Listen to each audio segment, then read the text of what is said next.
Are you on that? So that's a pretty realistic scenario of what the firefighters will encounter when they come in. I mean, it's really spooky. Hey guys, I'm in control now. Boss is out. Can I just say, I've just come down this line. I'm in for the duration. Way back in 2015, myself and Eddie undertook the challenge of creating a web series all about the community side of the emergency services. At the time, we couldn't quite work out what to do with the films. But now, almost 9 years on, we're looking back and pleased to release these videos, celebrating amazing work in our local community. So this was the third and final instalment in our Team 999 series. And we chose the fire service, and I don't know if you remember at the time, but I think at that point they'd recently rebranded all the fire stations to community fire stations. Right. And that's what kind of spurred us off to investigate that a wee bit more, because traditionally you think of a fire, service, and you think of go out, fight a fire. But as we found out, they do a lot more than that. Oh God, they're out in the community a lot as well. And I know recently that they're starting now to work quite closely with the paramedics sort of side of things as well. I know my daughter said that some of the ambulances will probably post themselves in some of the fire stations now, so they're going down that kind of route as well. Let's have a wee look at it. Hi, I'm Eddie Gemmell, and I'm on a mission to explore the community side of the emergency services. And today we are starting off with Kilwinning Fire Station, where Gordon is giving us a tour of the hazard room.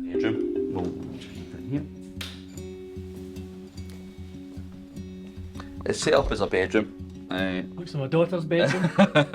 Yeah, it's quite untidy, but when we bring in the young people, or having said that, we're partner agencies, we can then look round about the room or get the young people or the partners or the members of the public to look about and try and identify the hazards. Some of them are more obvious than others, and then once they've identified it, we can then discuss, okay, why is it a hazard and what can we do to minimise the risk from that hazard. I think most people outside, the general public, when I'm talking out of turn, but they tend to think you're just there to put fires out. Yeah. That's it. Yeah, it's been, I would say it's been a long time since that was the case. Yeah. Now we're involved in, you might be aware that we've moved from being called the Fire Brigade, which a lot of people still know us as, but to Scottish Fire and Rescue Service, and it's because we do carry out a lot of rescues. So although we still deal with fires and fire prevention, we also deal with road traffic collisions. We also attend flooding incidents, chemical spillages, if there's a rail crash, plane crash. We've also got we also deal with terrorist threats as well, for mass decontamination. So we cover a vast array of things. So now that Gordon has filled us in on the responsibilities of the fire service, well, I always wanted to go in a fire truck. So I asked nicely to get a lift over to Ardrossan to talk to some of the RDS firefighters. Explain what RDS is. Basically, RDS means Retained Duty System Firefighter. So we're a bit different from full-time firefighters that are based in their fire station 365 days a year, 24 hours a day. We actually have a full-time job during the day, and we have a pager, so if we're needed to attend an incident, our pager will activate. We'll come down to the station, jump on the appliance and go to that incident, and then go back to our work or go back to home to see our families. What's your job during the day? What's your normal job? I work as a route setter for a climbing centre in Glasgow. A roof setter? Route setter, so I build climbing walls and design climbing walls. Right. You're probably getting out there and enjoying yourself. All of a sudden you're getting pulled away and doing a job like this. What's that like? It's a bit of a shock at first. You definitely lose a bit of your social life, but I think the job satisfaction makes up for it. Yeah. But the details of the incident will be on this printer. What will happen is the guys will come in and it will tell them the address of the incident, what type of incident they're going to, and also the appliances they're going to be attending initially for that, and that just gives them a quick reference. That's duplicated on the appliance. There's a computer on the appliance that will bring that up as well, but this is the first point of contact. Right. Here we were given a tour of the fire truck, a chance to dress up And my favourite part, a look into the cab.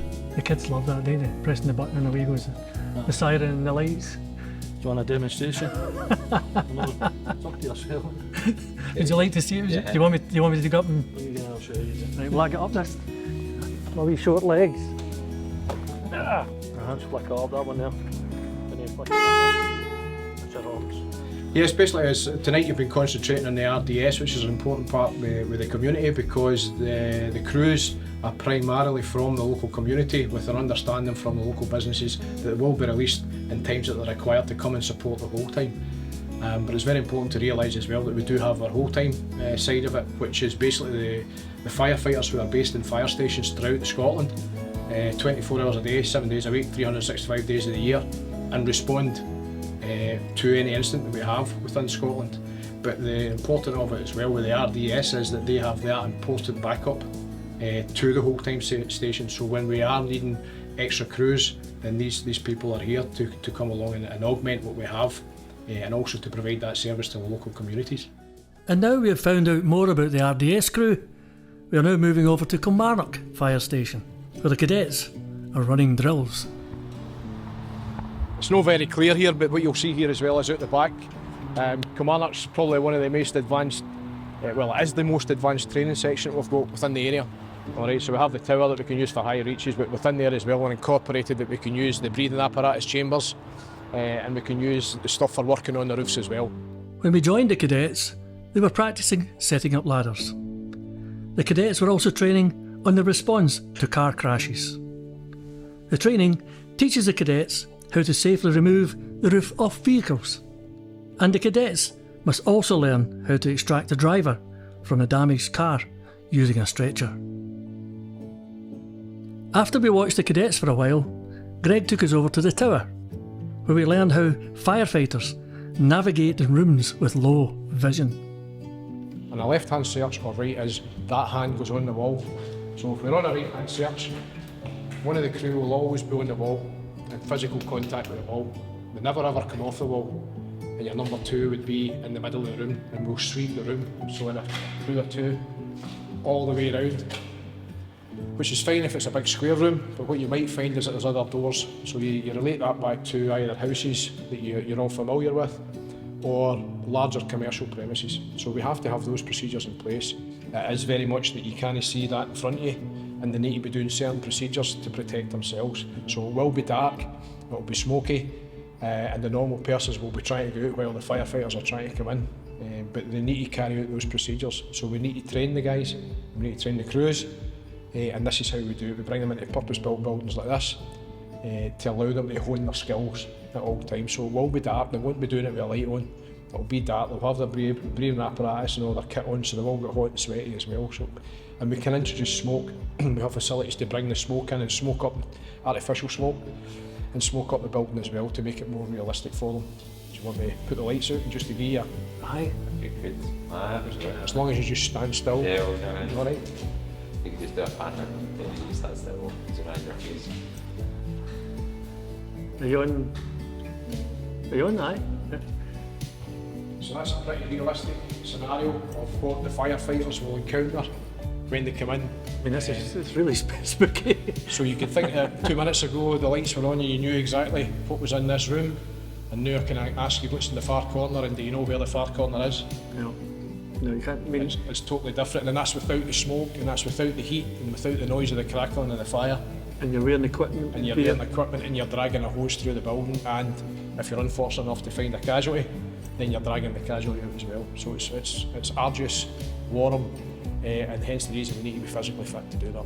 And after Greg turned the lights back on, it was time to wrap up our visit to the fire stations. Well, thank you very much for having us in Ardrossan, Kilwinning, now here in Kilmarnock. It's your old haunt here, isn't it? Remember? Yes, I was here for 3 or 4 months. Yeah. On behalf of the film company, Taylor, Pauline, myself, we can't thank you enough. You're welcome. Well, it's been an interesting time visiting the fire service, and perhaps in the future we can return and look into some of the other areas within the fire service or other emergency services. But for now, thanks to Greg, Gordon and other firefighters who took the time to show us around. And thanks for watching. See you next time. We'll organise that. I think we need to organise again Yeah.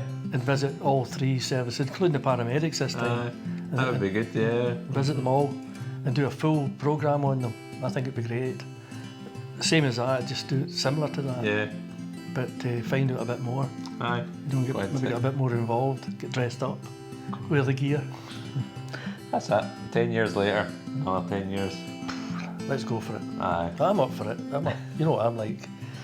This time I want to try some of the things, you know, even with the Coast Watch, if they've got a boat, let's go out in the boat. I thought about something like, you know, scuba diving or submarine or... You're pushing your luck there.